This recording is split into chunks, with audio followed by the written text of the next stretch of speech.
इतिहास परिचय हो राष्ट्रको र नागरिकको। इतिहासले हाम्रो अस्तित्वको परिचय दिन्छ भने त्यही परिचय नै हाम्रो अस्तित्व पनि हो। हाम्रो देशको परिचय खोज्ने हो भने हामी त्यस देशका नागरिक हौँ जुन देशमा शान्तिका दूत भगवान गौतम बुद्धको जन्म भएको थियो। संसारका प्रायः राष्ट्रहरूलाई आफ्नो उपनिवेश बनाउँदै कहिले सूर्य नअस्ताउने देश बनेको ब्रिटिससँग 1 वर्ष युद्ध गरी आफ्नो बहादुरताको परिचय दिएर उपनिवेश बन्नु नपरेको वीर गोर्खालीहरूको देश हो हाम्रो। इतिहासले दिएको यही परिचय नै हाम्रो परिचय बनेको छ भने हामी हाम्रो इतिहासलाई सम्मान किन नगर्ने? इतिहास खोजीको विषय हो, त्यसकारण इतिहासका नपल्टेका पानाहरूको खोजी हुनुपर्छ।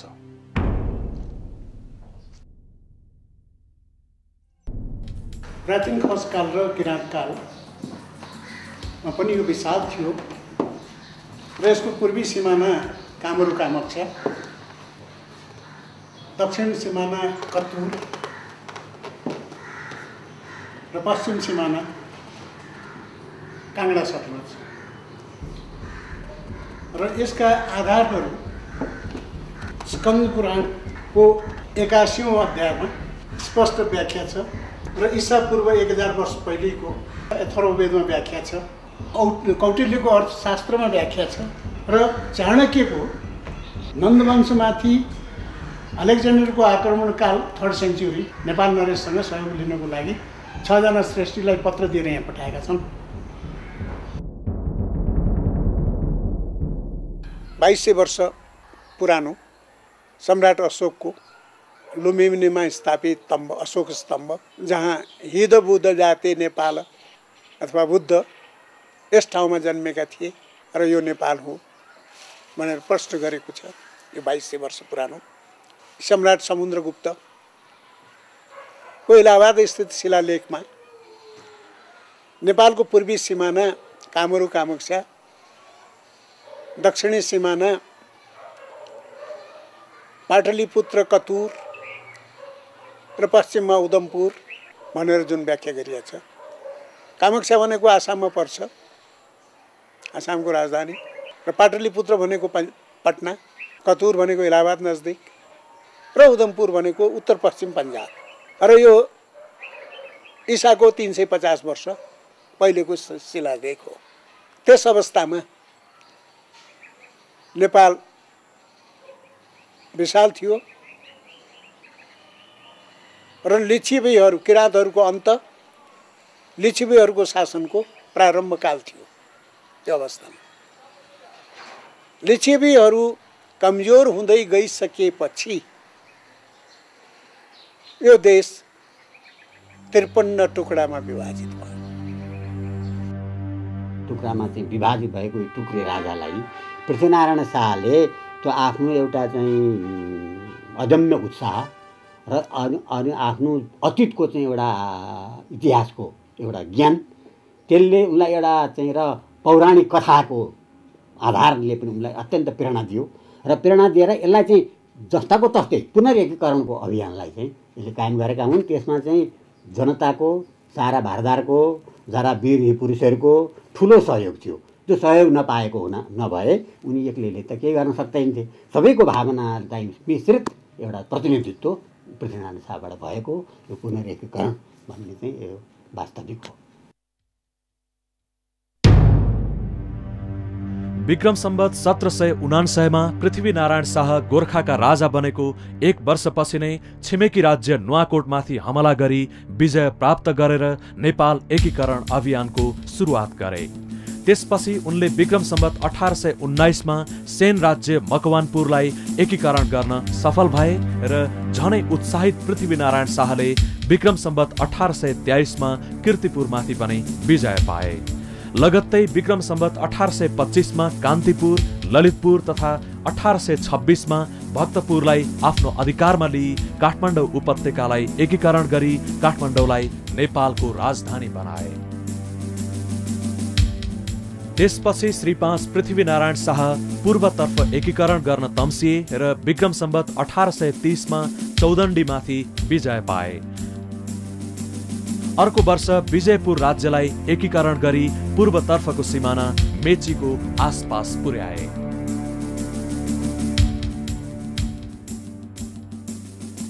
पृथ्वीनारायण शाहको निधनपछि उनका जेठा छोरा प्रताप सिंह शाहले चितवनलाई नेपालमा गाभे। तर उनको चाँडै मृत्यु भएका कारण नाबालक रणबहादुर नेपालका राजा बने। नायबीको रूपमा राजमाता राजेन्द्र लक्ष्मीले शासनको डोर आफ्नो हातमा लिई ससुराको एकीकरण अभियानलाई निरन्तरता दिइन् र विक्रम सम्वत 1834 देखि 1842 सम्ममा उनले 24 राज्यहरू अन्तर्गतको लमजुङ, तनहुँ तथा कास्कीलाई नेपालमा एकीकरण गरिन्। राजमाता राजेन्द्र लक्ष्मीको मृत्युपछि नाबालक राजा रणबहादुर शाहको नायबीको रूपमा पृथ्वीनारायण शाहका कान्छा छोरा बहादुर शाह शासन सत्तामा आए र उनले आफ्ना पिताको एकीकरण अभियानलाई पूर्वतर्फको सिमाना सिक्किमको 3/3 भूभाग जितेर टिस्टा नदीसम्म पुर्याए।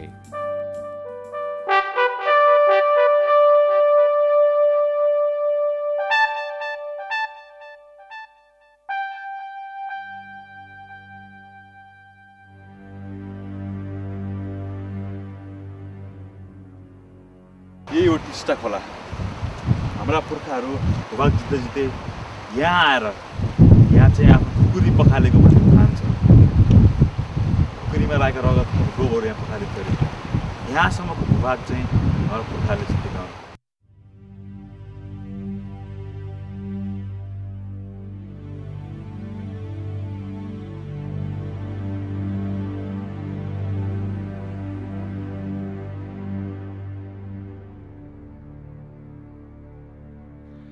त्यसपछि उनले पश्चिमतर्फ ध्यान केन्द्रित गरे र बाँकी रहेका 24 राज्यहरूमा 1844 सम्ममा अधिकार जमाए।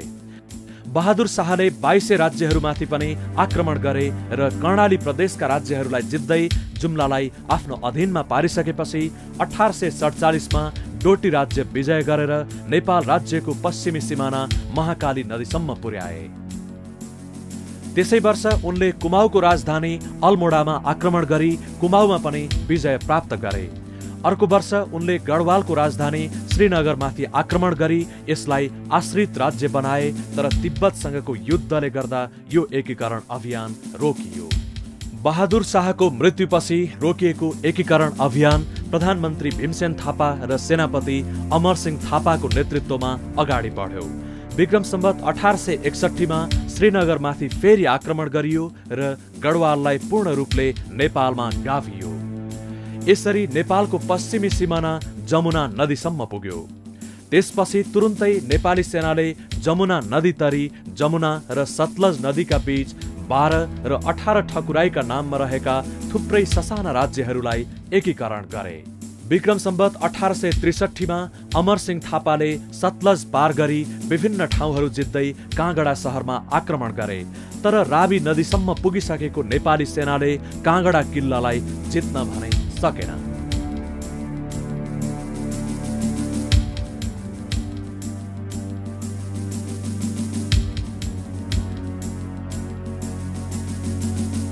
पश्चिम किल्ला काँगडा, पूर्वमा टिस्टा पुगेथ्यौं, कुन शक्तिको सामुमा कहिले हामी झुकेथ्यौं।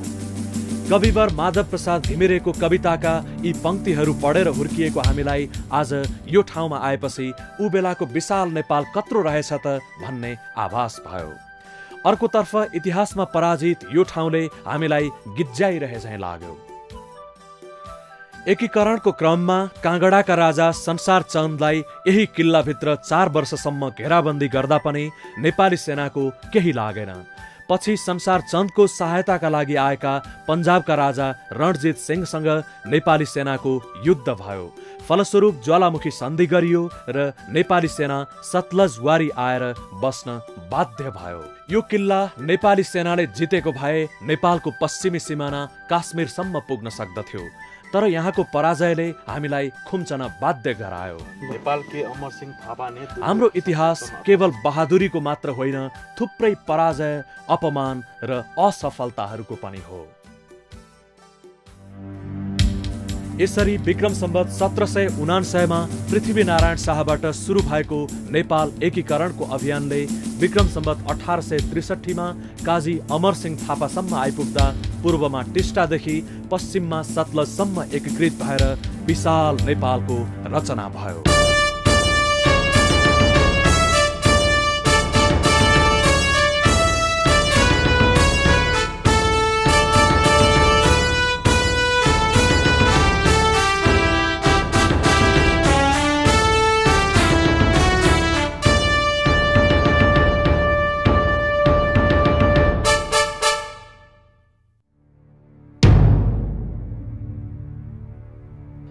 यसरी पुर्खाले आर्जेको विशाल नेपालको दुर्भाग्य तब सुरु भयो जब 1 नोभेम्बर 1814 का दिन इस्ट इन्डिया कम्पनीका तर्फबाट जनरल हेस्टिङ्सले नेपाल विरुद्ध विधिवत रूपमा युद्धको घोषणा गरे। अङ्ग्रेजहरूले 5 ठाउँबाट लडाईँ खोले। यी सबै खोलेको मध्येमा 2 ठाउँमा नेपालीहरू हारे र 3 ठाउँमा नेपालीहरूको विजय भयो। यदि 3 ठाउँमा पनि नेपालीहरूको विजय नभएको भए हामीहरूको नेपाल राज्यको अवस्था अहिलेको पनि हुन्थेन।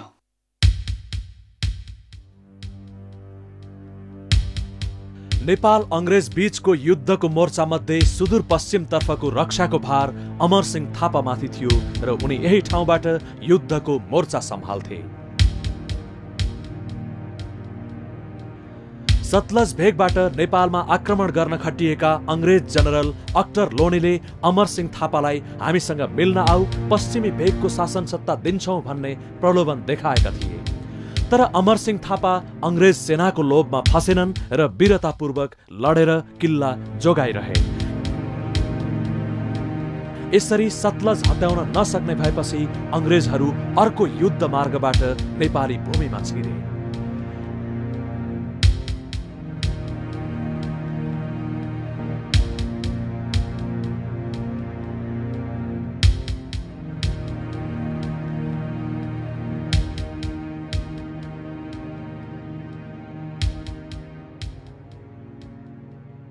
यही नालाको पानी खाएर हाम्रा वीर बलभद्रहरूले र उनका सैनिकहरूले लड्थे।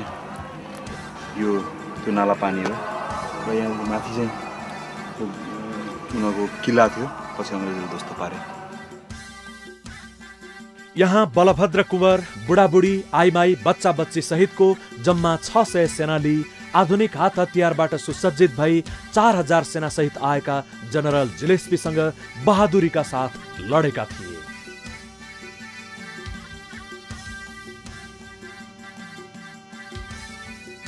सन् 1814 अक्टोबरदेखि नोभेम्बरसम्म भएको भीषण नालापानी युद्धमा जनरल जिलेस्पी सहित 1000 अंग्रेज सेना मारिए। अन्त्यमा नेपाली सेनालाई युद्ध कौशलबाट हराउन नसकेपछि अंग्रेजहरूले किल्लामा आउने पानीको मुहान नै काटिदिए। धेरै दिनसम्म पानी पिउन नपाएपछि बाध्य भएर बलभद्र कुँवर बाँचेका आफ्ना 70 जना योद्धाहरू सहित नाङ्गो खुकुरी नचाउँदै किल्ला छाड्दा अंग्रेजहरू चकित भएका थिए।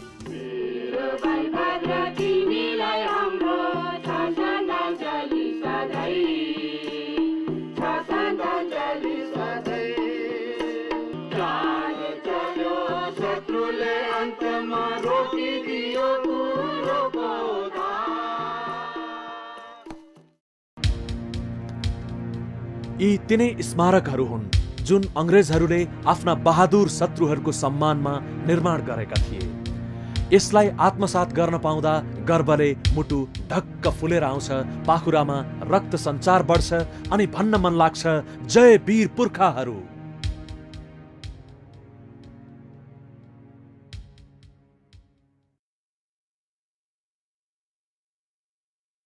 म अहिले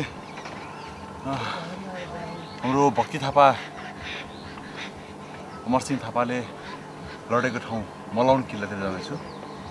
यो किल्लामा अंग्रेजसँग पराजय भइसकेपछि हामीले अमरसिंह थापा र हाम्रो पुर्खाले चाहिँ फर्केर महाकाली वाडी आउने सन्धि गरेका थिए। त्यसकारण पनि यो ठाउँ हाम्रो लागि एकदम महत्त्वपूर्ण छ। इतिहासमा यी पाखाहरूमा हाम्रा धेरै वीरहरूले, हाम्रा धेरै पुर्खाहरूले चाहिँ प्रगत भएका छन्।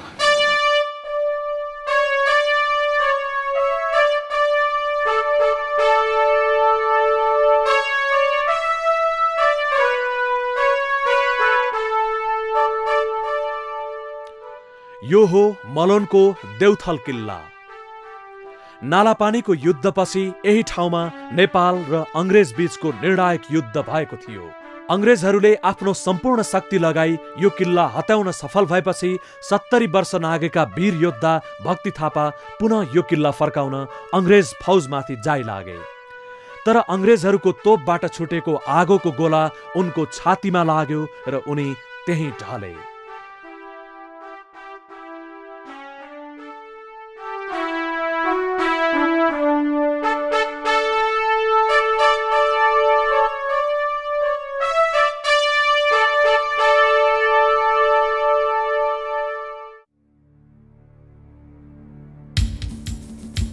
यदि नेपाली सेनाले अंग्रेज सेनापति अक्टर लोनीको हातबाट यो किल्ला फर्काउन सफल भएको भए यो युद्ध नेपालको पक्षमा हुन्थ्यो। तर त्यसो हुन सकेन र नेपालको पराजय हुन पुग्यो। यसपछि नेपालले सुगौली सन्धि जस्तो असमान सन्धि गर्न बाध्य हुनु पर्यो।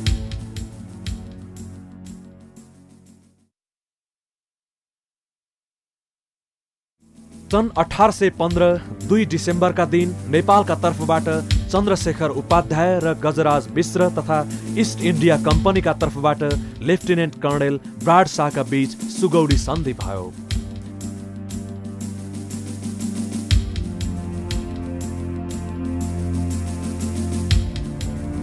सन्धि अनुसार नेपालले काली र राप्ती नदी बीचमा पर्ने सम्पूर्ण तराई, राप्ती र गण्डकी बीचको बुटौल बाहेकका सबै तराई, गण्डकी र कोशी बीचको तराई, मेची र टिस्टा बीचको समथल भूभाग, मेची पूर्वका सबै भूभाग तथा काली पश्चिमका भूभाग इस्ट इन्डिया कम्पनीलाई बुझाउनु पर्ने भयो।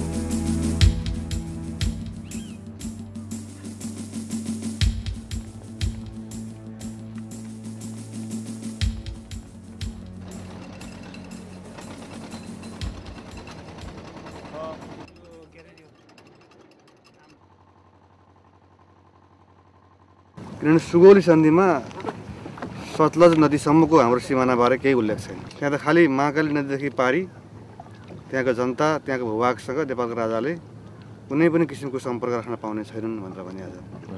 तर कहाँसम्म भन्ने कुराको उल्लेख सुगौली सन्धिमा छैन। र त्यो चाहिँ के हो भने हाम्रो इतिहासलाई लोप गर्ने अथवा इतिहासको सत्यताबाट टाढा लैजाने अङ्ग्रेजहरूको त्यो बदनियत हो।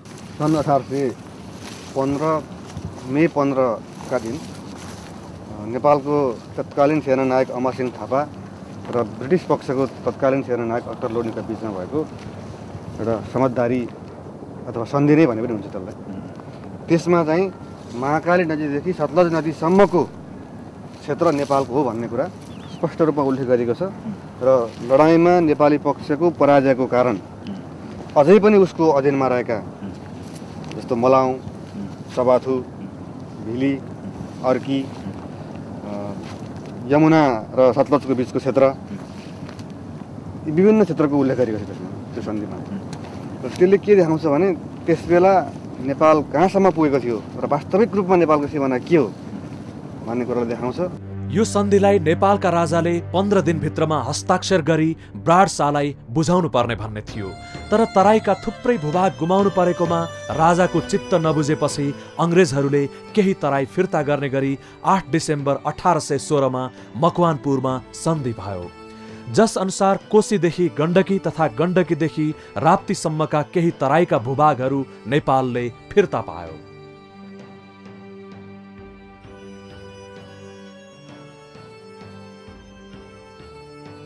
सन् 1857 मा भारतमा इस्ट इन्डिया कम्पनी सरकारका विरुद्ध उठेको सिपाही विद्रोह दबाउन जङ्गबहादुरले सेनासहित ठूलो सहयोग गरे। त्यसबाट खुसी भएर अंग्रेजले 1860 को नोभेम्बरमा सुगौली सन्धि अनुसार नेपालले गुमाएको भूभाग मध्ये केही तराई फिर्ता दियो। यसरी सुगौली सन्धि पश्चात 2 पटक तराईका केही भूभाग फिर्ता भएपछि वर्तमानको नेपाल बनेको हो।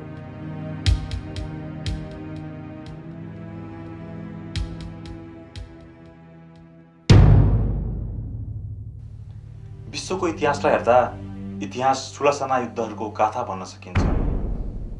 युद्धबाट देशहरू बन्ने र भत्किने थुप्रै उदाहरणहरू पाइन्छन्। इतिहासमा बनेको विशाल नेपाल ब्रिटिसहरूसँग युद्ध गरिसकेपछि एक सानो पहाडी राष्ट्रमा परिणत भयो, अर्थात् राष्ट्रले थुप्रै भूभाग ब्रिटिस इन्डियालाई सुम्पिसकेपछि कमजोर बनेको राष्ट्र नेपाल ती भूभागहरूप्रति आजसम्म पनि चुपचाप भएर बसिरह्यो। नयाँ सोच र दृष्टिकोणले जब इतिहास खोदल्न सुरु हुन्छ तब इतिहासले युगान्तकारी र प्रगतिशील आधारहरू प्रदान गर्दछ।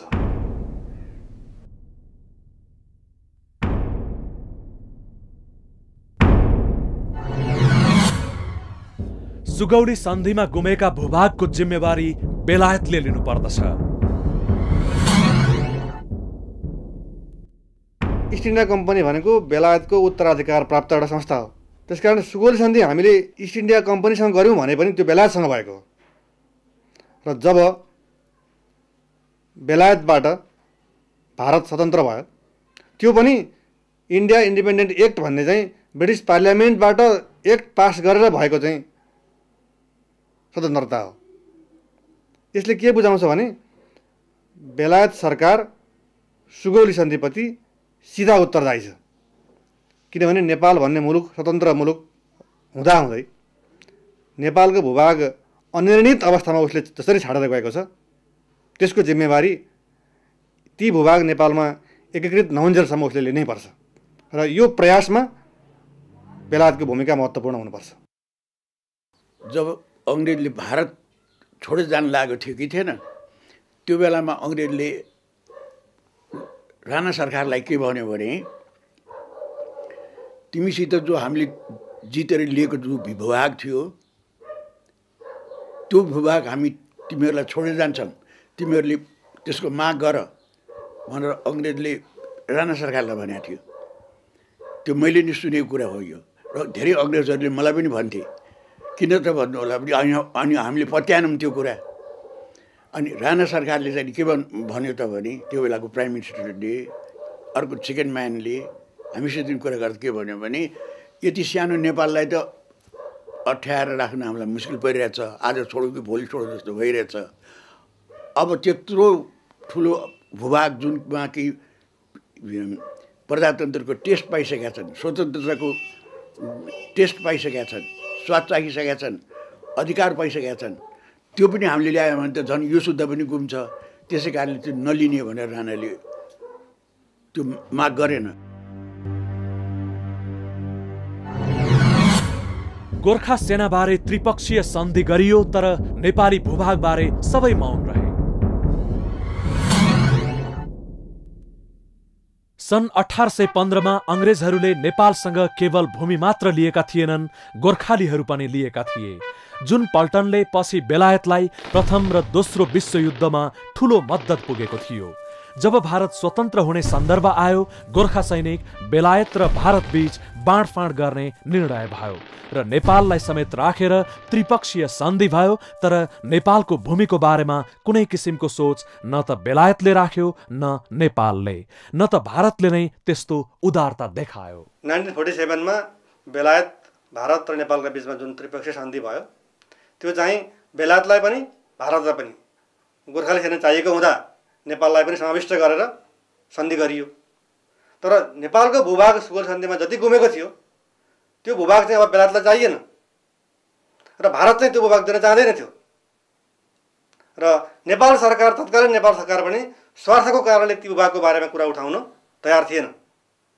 यसरी बद्यतपूर्ण ढङ्गले हाम्रो जमिन चाहिँ भारतमै रह्यो र उनीहरूलाई आवश्यक परेको हुँदा आफ्नो राष्ट्रिय स्वार्थको कारणले गोर्खाली सेनाको चाहिँ विभाजन भयो।